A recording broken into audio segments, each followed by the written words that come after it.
በስም አብ ወወልድ ወመንፈስ ቅዱስ አሃዱ አምላክ አቀድም አእክቶቶ ለእግዚአብሔር በእንተ ኩሉ ዘገብረ ሊተ።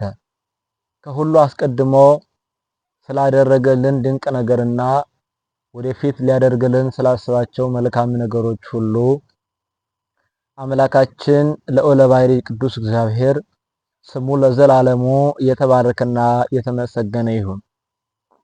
በምልጃዋ በእናትነቷ የምታግዘን የምትረዳን የምንጽናናባት እውነተኛው የሃይማኖት በትር አምላክን በድንግልና ጸንሳ በድንግልና የወለደች የሁላችን መመኪያ እመቤታችን ቅድስት ድንግል ማርያም ስሟ የተመሰገነ ይሁንልን። ቅዱሳን መላእክት፣ ሊቃነ መላእክት፣ ሰራዊተ መላእክት፣ ነቢያት፣ ሐዋርያት፣ ጻድቃን፣ ሰማዕታት፣ ደናግል፣ መነኮሳት ሁሉም የጌታ አገልጋዮች እግዚአብሔር መንፈስ ቅዱስ ያከበረው ስማቸው የተመሰገነ ይሁን። ውድ ኦርቶዶክሳውያን በመላው ዓለም የምትገኙ እንኳን ለእናታችን ለቅድስት ድንግል ማርያም የስደት ዓመታዊ መታሰቢያ በዓል በሰላም አደረሳችሁ። አሁን የምንገኘው አንደኛውን ሳምንት አልፈን ሁለተኛውን ሳምንት ጀምረናል። ስለዚህ ዘመነ ጽጌን አስመልክቶ የእግዚአብሔርን ቃል እንማማራለን፣ እንሰማለን። ሁላችሁም ሰብስክራይብ ያደረጋችሁ ሰብስክራይብ በማድረግ ቤተሰብ ሆኖ እንዲሁም ቪዲዮውን ላይክ ሼር አድርጋችሁ እንድትጀምሩ በትህትና ጠይቃለሁ። እሺ፣ የምነጋገርበት የትምህርታችን ርዕስ አንቲ ውእቱ ጽጌ ዘመዓዛሃ ሰናይ፣ መዓዛዋ በጎ የሆነላት አበባ አንቺ ነሽ የሚል ይሆናል። እንግዲህ ይህንን ቃል የምናገኘው አንደኛ ሊቁ ቅዱስ ኤፍሬም ተናግሮታል በቅዳሜቱ ውዳሴ ማርያሙ ላይ፣ እንዲሁም ደግሞ ከመጽሐፍ ቅዱስ ጋር ለማያያዝ እንዲረዳን ያክል ወይንም እንዳመቸን ማለት ነው። በመኃልየ ዘሰሎሞን ምዕራፍ 2 ቁጥር 2 ላይ ከመጽጌ ደንጎላት በማእከለ አስዋቅ ከማሁ አንቲኒ እንተ ሀቤ በማእከለ አዋልድ ይላል። በሾክ መካከል እንዳለ የሱፍ አበባ እንዲሁ ወዳጄ በቆነጃጅት መካከል ናት ይላል። ስለዚህ አሁን ያለንበት ዘመን ወርሃ ጽጌ ዘመነ ጽጌ ይባላል። ወርሃ ጽጌ ማለት ጽጌ ማለት ጸጌ አበበ ካለው የግዕዝ ቃል የተገኘ ሲሆን ጽጌ ማለት አበባ ማለት ነው፣ ያበበ ማለት ነው። ወርሃ ጽጌ ስንል ደግሞ ጽጌ የሚታይበት ወር፣ ዘመነ ጽጌ ስንል ደግሞ አበባ የሚታይበት ጊዜ ማለት ነው። እንግዲህ አበባ እንደምታውቁት በተለይ በብሉይ ኪዳን ሰፊ ምስጢር ያለው እንዲሁም በዓል ወጥቶለት የአበባ በዓል ተብሎ የሚከበር ታላቅ በዓል ነው። አበባ የብዙ ነገር መገለጫ ነው። እንደገና ደግሞ በሐዲስ ኪዳን ደግሞ ሁለተኛዋ አበባ ነው ዛሬ የምናየው። ስለ ሁለተኛዋ አማናዊት አበባ፣ ስለ ሁለተኛይቱ የማትረግፈው የማትጠወልገው የማትጠፋው ስለዚች ስለ እውነተኛው አበባ እንዲሁ በስፋት እንመለከታለን ማለት ነው። እንግዲህ አበባ ለብዙ ነገር መገለጫ ይሆናል፣ ለብዙ ነገር መተርጎሚያ ወይንም ለብዙ ነገር ማስተማሪያ ይሆናል። እመቤታችን ቅድስት ድንግል ማርያም ቀድሞ በአፈ ነቢያት ወይንም በነቢያት በብዙ ምሳሌ በብዙ ህብረ አምሳል በብዙ ህብረ ትንቢት ተነግራለች። ከዛው ዘንድ ደግሞ አንዱና ዋናው አበባ ነው ማለት ነው። አበባ ደስ የሚያሰኝ መዓዛው ልብን የሚመስጥ በየትኛውም ቦታ አበባ ይወደዳል። እንዲሁም ደግሞ መልካም ምኞትን የሚገለጽበት ሁሉ አበባ ነው። ታዲያ ስለ ሁለተኛይቱ አበባና ቅድስት ድንግል ማርያም ደግሞ የሚያገናኛቸው ታላቅ ምስጢር አለ። እመቤታችንና አበባን የሚያገናኛቸውን ምስጢር ዛሬ በዚህ ቪዲዮ በስፋት እንመለከታለን። እስከ መጨረሻው ከቪዲዮ ጋር እንድትቆዩ በትህትና ጠይቃችኋለሁ። እንግዲህ አበባ ቅድም እንዳልኩት የመጀመሪያው አበባ የክብርና የውበት መገለጫ ይሆናል። አበባ የክብር የውበት መገለጫ ይሆናል። ለአንድ ሰው አበባ ስንሰጥ ለምሳሌ በፍቅር ሁኔታ ወይንም በተለያየ ሁኔታ አበባ ስጥ ለአክብሮት ወይንም ደግሞ ከአክብሮት ያለፈ ደግሞ የፍቅር መገለጫ ይሆናል። እንዲሁም የውበት መገለጫ ወይ እከሌ እኮ አበባ ይመስላል፣ ጽጌረዳ አበባ ይመስላል፣ ዘንባባ አበባ ይመስላል ተብሎ በአበባ ይገለጻል። የአንድ ሰው መልኩ ቢያምር መልካም ቢሆን በአበባ ይገለጻል የአንድ ሰው መልኩ። ስለዚህ አበባ የውበትና የክብር መገለጫ ይሆናል። እመቤታችን ቅድስት ድንግል ማርያም ደግሞ የውበት ሁሉ ጥግ ናት ማለት ነው። ታዲያ እንደዚህ ከሆነ በመጽሐፍ ቅዱስ በመዝሙር 49 ቁጥር 2 ላይ እግዚአብሔር እሰ ገሃደ ይመጽእ እምጽዮን ተብሎ ተጽፏል። እግዚአብሔር ከክብሩ ውበት የተነሳ ከጽዮን ግልጥ ሆኖ ይመጣል ተብሎ ተጽፏል። እግዚአብሔር ከክብሩ ውበት የተነሳ ከጽዮን ግልጽ ሆኖ ይመጣል። ግልጥ ሆኖ ይመጣል። ከክብሩ ከጽዮን ግልጽ ሆኖ ይመጣል። አሁን እዚህ ላይ ጽዮን ሚላት እመቤታችን ነው። ጽዮን ማለት አምባ፣ መጠጊያ፣ መሸሸያ ማለት ነው። ታዲያ ከጽዮን ግልጽ ሆኖ ይመጣል ማለት ከእመቤታችን በስጋ ገዝፎ ታይቶ አካል ነስቶ ይመጣል ማለት እንደሆነ ልብ ማለት ያስፈልገናል ማለት ነው። ይህም ብቻም ሳይሆን ጠቢቡ ሶሎሞን በመኃልየ መኃልይ ዘሰሎሞን ምዕራፍ 6 ቁጥር 8 ላይ ሲናገር እንዲህ አለ፣ ቁጥር የሌላቸው ብዙ ቆነጃጅት አሉ አለ። ቁጥር የሌላቸው ብዙ ቆነጃጅት፣ ብዙ ውቦች፣ ብዙ መልካሞች ሞልተዋል አሉ አለ። ነገር ግን ይልና ርግቤ መደምደሚያዬ ግን አንዲት ናት፣ አንዲት ብቻ ናት። ርግቤ መደምደሚያዬ አንዲት ናት አለ። ይልና ደግሞ እሷም አለ ለእናቷ አንዲት ናት፣ ለወለደቻትም የተመረጠች ናት አለ። አሐቲ እቲ ለእማ ወህሪት እቲ ለእንተ ወለደታ ይላል። ይቺውም ለእናቷ አንዲት ናት፣ ለወለደቻትም የተመረጠች ናት አለ። ለጊዜው ለእናቷ ለሐና ለአባቷ ለኢያቄም አንዲት ብቻ ናት። ፍጻሜው ግን የሐዘኗን ቆርጣ የምትጥል የሔዋን ልጇ አንዲት ድንግል ናት ሲል ነው። ከወደቀችበት ልታስነሳት የምትችል የተፈረደባትን መከራ ሁሉ በልጇ አማካኝነት ቆርጣ የምትጥለት አንዲት መሆኗን በዚህ ልክ ይገልጻል። ይህም ብቻ ሳይሆን ቅዱስ ዮሐንስ አፈወርቅ ተፈሥሒ ኦ ቅድስት ድንግል እንተ ብኪ ተበትከ ማይሰር ሔዋን ማሂመሚ እንተ ገደፋ እግዚአብሔር ውስተ ደይን ይላል። እግዚአብሔር በደይን የጣላት የሔዋን ጽኑ የሚጎዳ ማሰሪያዋ በአንቺ የተቆረጠላት እመቤት የማርያም ሆይ ሰላምታ ይገባሻል፣ ደስ ይበልሽ ይላታል ዮሐንስ አፈወርቅ። ይገርማል። ስለዚህ እመቤታችን በዚህ ልክ እንደሆነች ነው የሚናገረው ማለት ነው። ይሄም ብቻም ሳይሆን ይቀጥልና ጠቢቡ ሶሎሞን ይህችውም አለ እንደ ማለዳ ብርሃን የምትጎበኝ እንደ ጨረቃ የተዋበች እንደ ፀሐይ የጠራች ናት አለ። ከፀሐይ ይልቅ የምታበራ ውበቷ ድምግባቷ ፀሐይ የማይወዳደራት ፀሐይ፣ ጨረቃ፣ ከዋክብት ከእርሷ በታች የሆኑ ከነዚህ ሁሉ በላይ ክብሯ ከፍ ያለ ክብሯ እንደ ጨረቃ የሚያንጸባርቅ ከሩቅ የሚታይ ክብሯ ለቅዱሳን ሁሉ መመኪያ የሚሆን ለቅዱሳን ለንጹሃን አባቶቻችን መመኪያ የሚሆን አማናዊት ድንግል መሆኗን በዚህ ልክ ያመሰጥረዋል ማለት ነው ሊቁ።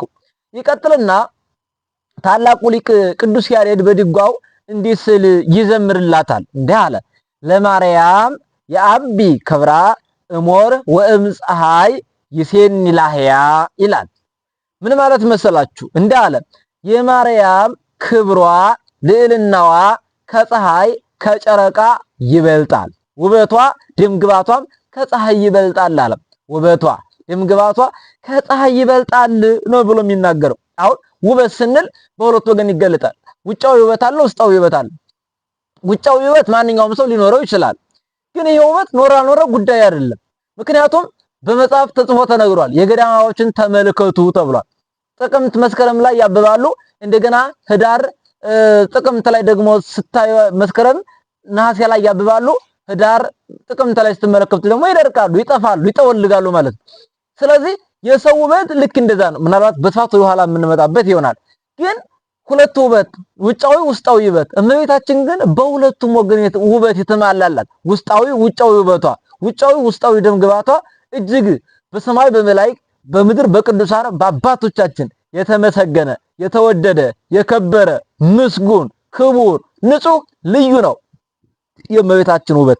ይቀጥልና ሊቁ ቅዱስ ያሬድ በድጓው ሲዘምር እንዲህ ይላል ነያ ሰናይት ደብተራ ፍጹምት አጋዜት ማይደረ መለኮት መዝገቡ ለቃል ጽጌ እንተ ኢትነግፍ መዓዛ መድኃኒተ ሕዝብ መዓዛ ሆሙ ለቅዱሳን ይላታል። መዓዛ ሆሙ ለቅዱሳን ይሄ የቅዱሳን መዓዛቸው የሕዝቡ ሁሉ መድኃኒት ገርማል። የሕዝቡ ሁሉ መድኃኒት የማትረግፍ አበባ የቃል መዝገቡ የመለኮት ማደሪያ ነፃ የምታወጣ ደብተራ እነሆ ያማረች የተወደደች ናት ይላል። የማትረግፈው የማትጠወልገው ለዘላለም ውበቷ የማይረግፍ ድምግባቷ፣ ጣዕምናዋ፣ መዓዛዋ ከሷ የማይለይ ይውላችሁ። አበባ አንድ ለምሳሌ በመስከረም የታየው ጥቅምት ላይ ላይታይ ይችላል። ጥቅምት ላይ የታየው ህዳር ላይ ላይታይ ይችላል። ህዳር ላይ የታየው ታህሳስ ላይ ላይታይ ይችላል። ሲጀመር በዛ ጊዜ አይኖርም። ታህሳስ ላይ የታየው እንኳን ቢኖር ጥር ላይ ሊታይ አይችልም። የእመቤታችን ውበቷ የእመቤታችን ግን ከአበባ የተለየ የማትረግፈው አበባ እውነተኛው አበባ ለዘላለም መዓዛን የተመላች መዓዛ መለኮቱ የማይለያት ሽታዋ የቅዱሳን መዓዛ የሚሆን ከእርሱ አልፎ ለቅዱሳን መመኪያ የሚሆን ከእርሱ አልፎ ለቅዱሳን የክብር መጎናጸፊያ የሚሆን አበባ ነው። ስለዚህ በዚህ ልክ ይናገራል ማለት ነው። ታዲያ ይሄንን ውበት ይሄ ውበት በጣም በሚያስደንቃችሁ ሁኔታ ሰው ብቻ የወደደው አይደለም። እግዚአብሔር የወደደው፣ እግዚአብሔር የመረጠው፣ እግዚአብሔር ያከበረው፣ እግዚአብሔር ብዙ ለፍቶ ያገኘው ዋጋ ነው። አሁን ብዙ ለፍቶ ስል ግን በደንብ የምትሰሙኝ ጉዳይ ምን አለ መሰላችሁ? እግዚአብሔር የወደደው ከሰዎች ያለፈ እግዚአብሔር አጥብቆ የወደደው ውበት ነው። ይሄን ታዲያ የሚመሰክርልን ሊቁ አባ ሕርያቆስ በቅዳሴ ነው። እንዲህ አለ። እግዚአብሔር ነጸረ እምሰማይ ምስራቀ ወምዕራበ ሰሜነ ወደቡበ ውስተ ኩሉ አጽናፍ አስተንፈሰ ወአይጸነወ ወረከበ ዘከማኪ ወሰምረ ማዕዛዚአኪ ይልና ወአፍቀረ ስነኪ ይልና ወፈነወ ሀቤኪ ወልዶ ዘያፈቅር አለ። እግዚአብሔር ይሄን ውበት በሰማይ ሆኖ ምዕራቁን ምስራቁን ሰሜኑን ደቡቡን ተመለከተ።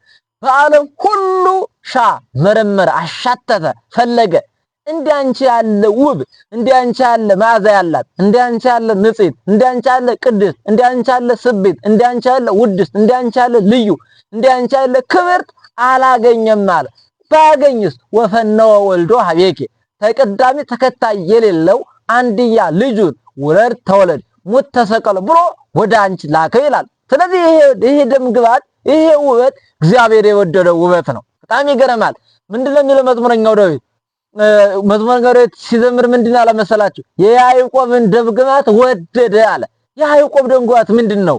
የያዕቆብ ወገን እግዚአብሔር ሰው የሆነበት ያ ደም ግባት የእመቤታችን ንጽሕና እኮ ነው። ያ ደም ግባት የእመቤታችን ቅድስና እኮ ነው። ስለዚህ አበባና ቅድስት ድንግል ማርያም የሚያገናኛቸው ምስጢሩ ይሄ ነው። አበባ የውበት መገለጫ የክብር መገለጫ ነው። ቅድስት ድንግል ማርያም ደግሞ የከበርንባት ከአሳር ወደ ክብር ከሞት ወደ ሕይወት ከርኩሰት ወደ ቅድስና የተሸጋገርንባት አማናዊት መርከብ አማናዊት መሰላል። በጣም ይገርማል። ይኸውላችሁ እንዲህ አለ አዳም ከሞት ወደ ሕይወት የተሸጋገረባት የወርቅ መሰላል አንቺ ነሽ ይላል አባ ሕርያቆስ በቅዳሴ። መሰላል የታች ወደ ላይ የላይ ወደ ታች ይወርድባታል።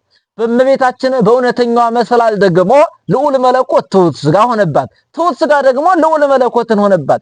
ስለዚህ ልዑል እግዚአብሔር የከተመባት ረቂቅ ከተማ እነሆ መለኮት ረቂቁ የገዘፈባት ግዙፍ ደግሞ የረቀቀባት መለኮታዊት ዙፋን የእግዚአብሔር ማደሪያ ሕዝቡን ሁሉ ነፃ የምታወጣ እውነተኛዋ የክብር ሁሉ ጥግ የውበት አጽናፍ የደም ግባት ልክ እስከ መጨረሻ የውበት ሁሉ ጥግ ማናት ብትለኝ ቅድስት ድንግል ማርያም ናት። እውነተኛዋ የማትረግፈው አበባ ማለት ነው። ስለዚህ አበባ የክብር የውበት መገለጫ ነው ማለት ነው። ሁለተኛ አበባ የደስታ መገለጫና የመልካም ምኞት መገለጫ ነው። እንግዲህ አበባ አሁን ለቅሶ ቤት አበባ አይደረግም። እንደምታውቁ ለቅሶ ቤት፣ መከራ ቤት ይሄ አይደረግም። ተስካር ቤት አሁን እንዲህ አይነት ሁኔታ ውስጥ አበባ አይደረግም። ምክንያቱም አበባ ከሰርግ በቃ ደስታ ካለበት ሁሉ አበባ ይደረጋል። ያ ማለት አንደኛ የደስታ መገለጫ ነው። ሁለተኛ ደግሞ የመልካም ምኞት መገለጫ ነው። ልክ እንዲህ እንደ አበባ ያምራል። ልክ ደግሞ መልካም ነገር ደግሞ ለመልካም ነገር መገለጫ ሲሆን ደግሞ አበባ ይሰጣል። ታዲያ አበባ የመልካም ምኞት መገለጫና የደስታ መገለጫ ከሆነ ሰው ሁሉ የተደሰተባት፣ አልቃሻው ዓለም ደስታን ያገኘባት፣ ክብርን የተጎናጸፈባት፣ ጨለማው ዓለም ብርሃን ያገኘባት አማናዊቷ እውነተኛዋ ሁለተኛይቱ አበባ እመቤታችን ቅድስት ድንግል ማርያም ናት። ይኸውላችሁ እንዲህ ተብሎ ተጽፏል። የዮሐንስ ወንጌል ምዕራፍ 3 ላይ በስፋት ተገልጿል። ተፈሳህ ኦ ዘመደ እጓለ እመሕያው እስመ አፍቀሮ እግዚአብሔር ለዓለም እስከ መጠወ ወልዶ ዋህደ አለ። ይሄን ይልና ከመይህ የኩሎ ዘየአመነ ቦቱ እስከ ለዓለም ተብሎ ተጽፏል። የሰው ልጅ ሆይ በውስጥ በአፋ በስጋ በነፍስ ደስ ይበልህ፣ ደስታ ይገባሃል። ለምንድን ነው ደስ የሚለኝ ይልና እግዚአብሔር ሰውን ወዶታልና ይላል። ታዲያ እኔ ሰውን ቢወደው ምን ያደርግልኛል? ሰው ወዶት ምን አደረገለት ትለኝ እንደሆነ አለ ተቀዳሚ ተከታይ የሌለው ልጁን ወረድ ተወረድ ሞተ ሰቀል ብሎ ሰጠው አለ። የቀጥልና ዮሐንስ በወንጌሉ ምዕራፍ 3 ላይ ታዲያ በእርሱ ያመነ ለዘላለሙ ይድናል አለ። ለዘላለሙ እንድድን በእርሱ ያመነ እርሱን መመኪያ ያደረገ እሱን መጠጊያ ያደረገ እሱን መሸሻ ያደረገ እሱን መጠጊያ ያደረገ ሰው ሁሉ እንዳያፍር ክብርን እንዳገኝ ክብርን እንዲጎናጸፍ እግዚአብሔር አንድያ ልጁን ሰጣል። አንድያ ልጁን አበረከተ። አንድያ ልጁን እነሆ ለዓለም ሰጠ፣ ታረቀ። በጣም ይገርማቸዋል። ሰው እኮ ብዙ ልጅ ኑሮት አንዱ የሚሰጥ አይደንቅም። የክርስቶስ ግን አንድ ልጁን እኮ ነው ተቀዳሚ ተከታይ የሌለው ብቸኛ ልጁን ሰጠ። ምን ብሎ? ውረድ ተወለድ ሙት ተሰቀል ብሎ ሰጠ። ስለዚህ በዚህ ልክ የውበት መገለጫና የደስታ መገለጫ ነው ማለት አልቃሻው ዓለም ደስታን አገኘ ማለት ነው። ስለዚህ የሁላችሁ ቅዱስ ዮሐንስ አፈወርቅ ምን ይላል መሰላችሁ? ወዳጁ ሩቅ እንደሄደበት ሰው የኛ ነፍስ ከክርስቶስ ባህሪ ራቀች አለ። ርቀት ላውየነ ማህበ እግዚአብሔር የኛ ባህሪያችን ከክርስቶስ ሩቃ ሄደች አለ። በኃጢአት ወደቀች አለ። ታዲያ ያ ባገኘው ጊዜ እንዲሸከመው አግኝቻለሁና ደስ ይበላችሁ እንድል እነሆ ደግሞ እኛን እስከ ረከባ ወሶበ ጾር አድበ መትከፍቱ በትከሻው ላይ ተሸከማል ማለት በትከሻው ላይ መስቀል ተሸክሞ ይቅር አለው፣ ታረቀው፣ ደስታን ሰጠው። የሰው ልጅ ሆይ ደስ ይበልህ ብለን ከሰው ልጅ ጋር እንድንዘምር በቃን። ከመላእክት ጋር አብረን ስብሐት ለእግዚአብሔር በሰማያት ወሰላም በምድር ስምረቱ ለሰብ በሰማይ በመላእክትን ምስጋና ተጀመረ፣ በሰው ልጆችም ሰላም ወረደ፣ እርቅ ሰላም ተሰጠ፣ ሰላም ተደረገ ብለን እንድንዘምር በቃን ብሎ የሚገልጸው ሊቁ ከዚህ የተነሳ ነው ማለት ነው። ሶስተኛ አበባ ይገርማቸዋል የአምልኮት ጌጥ ነው። የአምልኮ ጌጥ ይሆናል። ይሄ በጣም በተለይ በብሉይ ኪዳን በሰፊው ይነገር እንደነበረ በጣም ብዙ ቦታ ላይ ይነገራል። ለምሳሌ በብሉይ ኪዳን የአበባ በዓል ነበረ። ይሄው ደግሞ ከመስከረም 25 ላይ ያከብሩት ነበር። ዛሬም ይከበራል በሀገራችን። መስከረም 25 ቀርቶ ልክ መስከረም 10 ተቀጸለ ጽጌ በሚባል ክብረ በዓል ይከበራል ማለት ነው። በተለይ እስከ 545 ዓመተ ምህረት አካባቢ ድረስ በስፋት ነገስታቱ፣ መኳንንቱ፣ ጳጳሳቱ በተገኙበት ይከበር ነበር። ጋዳዊ በዓል ነበር ማለት ነው። አሁን በተለይ በአሁን ጊዜ ደግሞ መስከረም 10 ቀን በሰፊው የሚከበር ነውና ለአምልኮት ጌጥ ይሆናል። እንዲሁም ምን ተብሎ ተጽፏል? ልክ በመጽሐፍ ሙሉ የአምልኮት ጌጥ እንደሚሆን በኪሩቤል ላይ እንዲሁም ደግሞ በመጋረጃ ላይ እንዲሳል እንደሚነገር ሁሉ በስፋት ተመልክቷል ማለት ነው። አራተኛው አበባ የሰው ልጅ ስነ ተፈጥሮ መተርጎሚያ ነው። በደንብ ማየት አለብን። እዚህ ላይ አበባ የሰው ልጅ የስነ ተፈጥሮ መተርጎሚያ ሆኖ ያገለግላል። ይገርማችኋል። ቅድም እንዲያልኩት አበባ መስከረም ነሐሴ ላይ ያምርበታል። ዳር ጥቅምት ላይ ደግሞ ያው አበባ ውበቱ እየጠፋ ይረግፋል፣ አበባ ይሆናል፣ ይከስማል። ታዲያ እንዲሁ ደግሞ የሰው ልጅና አበባ ብዙ ጊዜ ያመሳስለዋል፣ አንድነት አለው። ይሄን የምናየው ሊቁ ቅዱስ ያሬድ ተናግሮታል። እንዲሁም ደግሞ መዝሙረኛው ዳዊት በመዝሙር 102 ቁጥር 14 ላይ ተናግሯል። በተለይ ቅዱስ ያሬድ እንዲህ አለ፣ ኦ ሰብ ተዘከር እለት እንዲህ አለ መዝሙረኛው ዳዊት በመዝሙር 102 ቁጥር 14 ላይ ተዘከር እግዚኦ ከመመሬት ንህነ ወሰብሰ ከመሳይረ መዋዕሊሁ ወከመጽጌ ገዳም ከማሁ ይፈሪአል። አቤቱኛ መሬት እንደሆን አስብ፣ እኛ መሬት ነን ይልና ሰውም ዘመኑ እንደ ሳር ነው፣ እንደ ዱር አበባም እንዲሁ ያብባል፣ ነፋስ በነፈሰ ጊዜ ግን ያልፋል። ሰው እንደ አበባ ነው። እንደ አበባ ወዳጅ፣ ይሄ እንደ አበባ የሚያንጸባርቀው መልክሽ ነገ ይረግፋል፣ አፈር ይሆናል።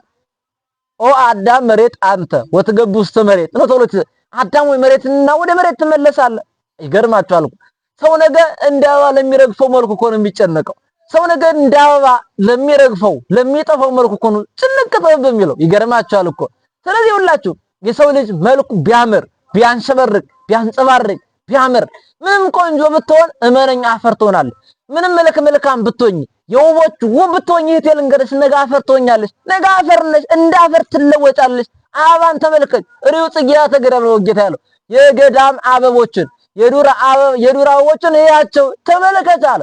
በጥቅምት ያምራሉ፣ በመስከረም ያምራሉ፣ በህዳር ግን ይከስማሉ፣ መልካቸው ይጠፋል፣ መዓዛቸው ከነሱ ይለያል። ሰውም እንደዚሁ ነው። እንደ አበባ ያምራል፣ እንደ አበባ ያንሸብርቃል፣ እንደ አበባ ውብ ይሆናል። ወዳጅ ግን ምን ዋጋ አለው? ተመልሶ አፈር ይሆናል፣ ተመልሶ ጭቃ ይሆናል። ከጭቃ የተገኘው ጭቃ ይሆናል። በጣም ይገርማል። እኔ በግጥም በኩል አንድ ምን አለ እንዲህ አለ፣ አፈር ነካኝ ብሎ ይቀፈፋል ሰው ከላይም ከታችም እስከሚለብሰው የሚባል ይሁን ግጥም መልኳል። እንዴት አይነት አድርጎ እንዲተረጎም የኛን ህይወት አያችሁ ወዳጆች። ነገ ምንም መልካም ብትሆን ምንም ውብ ብትሆን የመነኝ ነገ አፈር ትሆናለህ፣ ወደ አፈር ትቀየራለህ፣ ትከስማለህ። ጌታ ነው እንዲህ ብሎ የተነገረን። ስለዚህ ታዲያ በዚህ ልክ ይሆናል። ሊቁ ቅዱስ ያሬድ ደግሞ ሲዘምር በድጓው እንዲህ አለ፣ ኦ ሰብ ተዘከር ዕለተ ሞትከ ወጻታ ለነፍስከ ኦቅ ወጠይቅ ወአይምር ወለቡ ወአክብር ሰንበታቲከ ይልና ብዕሉ ሰለሰብ ከመጽጌ ገዳም ወከመሳይር ድኩም ብሎ ይገልጿል። ሰው ሆይ የምትሞትበትን ቀን አስብ፣ ተረዳ። ነፍስንም መውጣት ከስጋ መለየትም እንዳለ እወቅ፣ ተረዳ አለ። ልብም አድርግ፣ ሰንበቶችንም አክብር። የሰው ክብር እንደ ዱር አበባ እንደ ሳርም ጠፊ ረጋፊ ነው አለ። በጣም ይገርማችኋል። ስለዚህ ወዳጅ ሞትን ያህል ክፉ ባላጋራ ተሸክመህ እኮ ነው ክፉ የምትሆነው። ሞትን ያህል ጨካኝ ሰው ይዘህ ነገ እንደምትሞት እያሰብክ ክፉ ስትሆን አይደንቅህም? ነገ እንደ አፈር እንደምትሆን ወደ አፈር እንደምትቀየር እናንተ ሰው ሞትን እያሰበ እንዴት ክፉ ይሆናል? ነገ አፈር እንደሚሆን እየተረዳ እንዴት ክፉ ይሆናል? እንዴት በዚህ ልክ ይጨካከናል? እንዴት በዚህ ልክ መረዳት ያጣል? ወዳጅ መነኝ፣ ነገ አፈር ነህ፣ ነገ አፈር ነሽ። ያሽው ውበትሽ ይጠፋል። ያሽው ውበትሽ ደምግባትሽ ይለወጣል። ነገ ያንቺ መልክ ይሸበሸባል። ነገ ያንቺ መልክ በጣም ይለወጣል። እንደው ሞቱን ትታችሁት በርጅና ያልቃል። ወዳጅ እንዳልነበር ይሆናል። ግን ይኸውልሽ የማይጠፋው የማይደበዘው የማይለወጠው እውነተኛው መልክ ምንድነው ብትለኝ፣ እግዚአብሔር መፍራት ነው። እግዚአብሔር ማመን። እሱ ግን ለዘላለም አይጠፋም። እሱ ግን ለዘላለም አይጠወልግም። የዘላለም ውበታችን የዘላለም ክብራችን ማን ነው ብትል ኢየሱስ ነው። ኢየሱስ የሚለው ሰው ነው። ኢየሱስ ክርስቶስ ህብስተ ሕይወት ለዘይበሎ፣ ኢየሱስ ክርስቶስ ለሚበላው የህይወት እንጀራ የህይወት ዳቦ፣ ኢየሱስ ክርስቶስ ጽዋ ሕይወት ለዘይጸምኦ፣ ኢየሱስ ክርስቶስ ለሚጠጣው የዘላለም መጠጥ ይልና ኢየሱስ ክርስቶስ ለሚለብሰው ለተራቆቱት ልብስ ነው አለ። ርቃናችንን የሸፈረ ልብስ ትንቢተ ኢሳይያስ ምዕራፍ 60 ላይ ስትመለከቱ እንዲህ አለ፣ የመዳንን ካባ አልብሶኛልና የጽድቅን መጎናጸፊያ ደርቦልኛልና አለ። ቢገርማል ደግሞ የጽድቅን ካባ የደረበልህ የማዳኑን መጎናጸፊያ ያለበሰ እሱ ማን ነው? አንተ ክርስቶስ እኮ ነው። እሱ ማን ነው? ኢየሱስ ነው። ስለዚህ ኢየሱስ የሚለው የማይለወጥ የማይከስም ነው። ስለዚህ ወዳጅ መልክም ቢሆን ገንዘብም ቢሆን ከመሳይር ድኩም ነው የተባለው። እንደ ሳር ይገርማል እኮ አሁን ዛሬ በየቦታው አበቦ ለምሎ የምታዩት ሳር ነገ ግን በሳት ይቃጠላል። ነገ ግን ይታጭዳል። ነገ ግን ከብት የበላውን በልቶ የረገጠውን ረግጦ ይጥላል። ወዳጅ አንተ ግን በለመለመ ሰውነት ላይ ኃጢአትን ያነገስካት፣ በለመለመ ሰውነት ላይ ኃጢአትን እንደ ሳር ያበቅልካት። ወዳጅ ግድ የለህም። በንሳ ኮትኩተው፣ በንሳ እጨደው፣ በሳት አቃጥለው፣ እሱ በንሳ እሳት። ስለዚህ አበባ የሰው የስነ ፍጥረት መተርጎሚያ ነው ማለት ነው። አበባ ያምርበታል፣ ኋላ ግን ይጠፋል። የሰው ልጅ አምሮ አብቦ ቢታይ ምን ዋጋ አለው? ነገ እንደ ሳር ይጠፋል፣ ነገ እንደ አበባ ይከስማል። ግን ይኸውላችሁ ለዘላለም ውበቷ የማይረግፍ ውበቷ የማይጠወልግ ለዘላለም መዓዟ የማይለያል አበባ ሁለተኛው አበባ ግን ድንግል ማርያም ናት። ስለዚህ ሊቁ ቅዱስ ምን አለ መሰላችሁ? ቅዱስ ኤፍሬም አንቲ ውእቱ ጽጌ ዘመዓዛሃ ሰናይ አለ። በጎ መዓዛ ያላት አበባ አንቺ ነሽ። ጥሩ ሽታ ያላት አበባ አንቺ ነሽ። የማይለወጠው ለስጋ ለነፍስ ደስታን የሚያድል በረከትን የሚሰጥ በጣም የመዓዛሆሙ ለቅዱሳን የቅዱሳን መዓዛቸው የቅዱሳን መለያቸው የቅዱሳን ክብራቸው የቅዱሳን መጽናኛቸው እውነተኛው አበባ ወላዲተ አምላክ ናት ማለት ነው። ሌላው አበባ ህብረ ቀለሙ ብዙ ነው። አሁን አበባ ጽጌረዳ አበባ፣ ዘንባባ እንዲሁም ሌላም ሁሉ አበባ እንደምታዩት የሚያማምር አበባ አለ። በጣም ብዙ መኩል ነው። ህብረ ብዙ ማለት በብዙ ነገር ይገለጻል ማለት ነው። የእመቤታችንም ህብረ ጸጋዋ ጸጋዋ ብዙ ነው። በመላእክት በሰው በእግዚአብሔር ዘንድ ክብሯ በሶስት ወገን የከበረ ይውላችሁ ቅዱስ ገብርኤል አከበራት። በእግዚአብሔር ዘንድ ደግሞ ባለሟልነትን ያላት እኛ ደግሞ ዘለዘላለም ያመነ የተማረ የተጠመቀ በሙሉ በአራቱ ማዕዘን ሁሉ ሰአሊ ለነ ቅድስት ሆይ ለምኝልኝ አማልጅን እያለ የሚማጸናት በረከተ ሥጋ በረከተ ነፍስን የምታሰጥ እያማለለች መርገመ ሥጋ መርገመ ነፍስ የሌለባት ክብርት የሆነች ቅድስት የሆነች ስብዕት የሆነች ክብርት የሆነች ማርያም ናት ወዳጅ። ስለዚህ አበባ ህብረ ቀለሙ ብዙ ነው። እመቤታችን ደግሞ ህብረ ጸጋዋ፣ ህብረ ትንቢት፣ ህብረ ሞገሷ፣ ክብረ ድንግልናዋ በሙሉ ብዙ ነው፣ ተቆጥሮ የማያልቅ በጣም ይገርማል። ቅዱስ ዮሐንስ አፈወርቅ ክርስቶስን ሲያመሰግን ምን አለ መሰለ? ሰናያቲከ ዘኢትዌለቁ አለ። አቤቱ አንተ በጎነቶች የማይቆጠሩ ናቸው አለ። ታዲያ ወዳጆች ይኸውላችሁ የድንግል ማርያምን ወይንም የክርስቶስን ክብር ያወቀ ሰው የድንግል ማርያምን ክብር መለየት አይከብደውም። የድንግል ማርያምን ውበት የተረዳ ሰው የክርስቶስን ውበት መረዳት አይገባውም። ለምን? የርግብ እናቱ ርግብ ናትና። ርግብን ነው የምትወልደው። ወላዲተ አምላክ ታዲያ ይኸውላችሁ በውስጥ በአፋ በስጋ በነፍስ ንጽሕት የሆነች ፍጽምት የሆነች ልጇም ደግሞ እንደርሷ በስጋ በነፍስ የከበረ በስጋ በነፍስ እንዲሁም መርገመ ሥጋ መርገመ ነፍስን አርቆ በረከተ ሥጋ በረከተ ነፍስን የሚያድል ክቡር ምስጉን ኢየሱስ ክርስቶስ ነው። ስለዚህ አበባ ህብረ ቀለሙ ብዙ ነው ማለት ነው። ስድስተኛ አበባ መዓዛው ያማረ የተወደደ ነው። በጣም ይገርማል ደግሞ ይሄስ አበባው ያማረ የተወደደ የሰመረ የሚያስደስት ነው። በእውነት አበባ የማይወድ ማን አለ? አበባ የሚጠላ ማን አለ? ኧረ ማንም የለም። ደግሞ ለመሆኑስ አበባ እንዴት ይጠላል? መዓዛው እንዴት ይጠላል? ሽታው እንዴት ይጠላል? አይጠላም።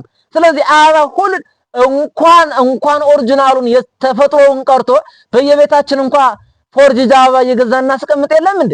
ታዲያ ለምንድን ነው ያን የምናደርገው? አበባ ከመውደዳችን የተነሳ ነው። ይደንቃል።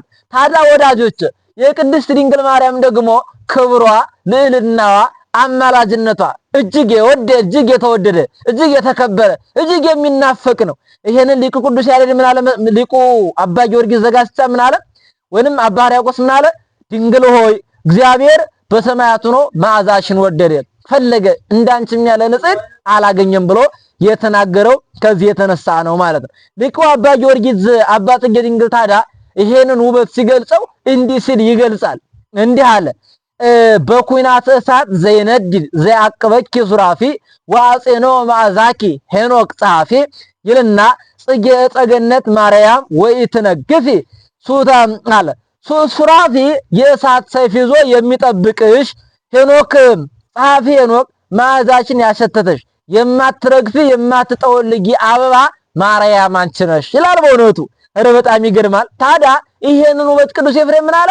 አንቲ ውእቱ ጽጌ ዘመዓዛሃ ሰናይ፣ መዓዛዋ ሽታዋ ጥሩ የሆነላት በጎ የሆነላት መልካም የሆነለት መልካም አበባ አንቺ ነሽ ይላል። ይቀጥልና ሊቁ ቅዱስ በመኃልየ መኃልይ ዘሰሎሞን ምን አለ? ጽጌ አስተራየ እምኔኪ ዘሰናየ መዓዛ ይምዝ በሀበለ ያምርዎ ውስተ ኩሉ አጥናፈ ዓለም አለ። በሚያውቁት ዓለም ውስጥ በሰዎች ዘንድ የሚሸት መልካም መዓዛ ያለው አበባ አንቺ ነሽ አለ። ስለዚህ የሞታችን ሽታ ወስዶ የሕይወታችንን መዓዛ የሰጠን ክርስቶስን ያስገኘችልን አበባ ማለት እኮ ነው። የሚረግፈውን መልካችንን ወስዶ የማይጠፋውን ለዘላለም ከብሮ የሚኖረውን ውበትን ውስጣዊ ውበትን የሰጠን ክርስቶስ እኮ ነው ወዳጆች። ስለዚህ እመቤታችን ቅድስት ድንግል ማርያም ልክ እንደ አበባ ሁለመናዋ ውብ ነው። ሁለመናዋ ውድ ነው። ሁለመናዋ ክብር ነው። ሁለመናዋ ልዩ ነው። በውስጥ በአፋ በስጋ በነፍስ እኮ ነው። የሚገርማል። ሰባተኛ አበባ የፍሬ ምንጭ ነው። ይገርማቸዋል። አበባ የፍሬ ምንጭ ነው። አበባ ያለ አበባ ፍሬ የለም። ያለ ፍሬ አበባ የለም። አበባና ፍሬ ባንድ ነው የሚሄዱት። አበባ ይቀድማል፣ ፍሬ ይከተላል። እንደዚህ ሁሉ አበባ የምትባለው እመቤታችን ናት። ይኸውላችሁ የዮሐንስ ወንጌል ምዕራፍ 15 ላይ ምን ተብሎ ተጽፏል መሰላችሁ? አነ ሐረገ ወይን ወአንትሙ አዕጹቂሁ፣ እኔ የወይን ግንድ ነኝ እናንተ አዕጹቆቹ ናችሁ። ያ የወይን ግንድ ፍሬ ነው። እውነተኛው የሕይወት ፍሬ ክርስቶስ ነው። ታዲያ እውነተኛውን የሕይወት ፍሬ ክርስቶስን ያስገኘች እውነተኛዋ አበባ ናት። በሌላ በኩል አበባና ፍሬ ባንድ ሄዳሉ ብያለሁ። አበባ የሚባለው ሃይማኖት ሲሆን ፍሬ የሚባለው ደግሞ ምግባር ነው ማለት ነው። ይቀጥልና ይሄንን ሲገልጸው ሊቁ ቅዱስ ያሬድ አንቀጸ ብርሃን በተባለ ድርሳቱ ላይ እንዲህ ሲል ይገልጸዋል።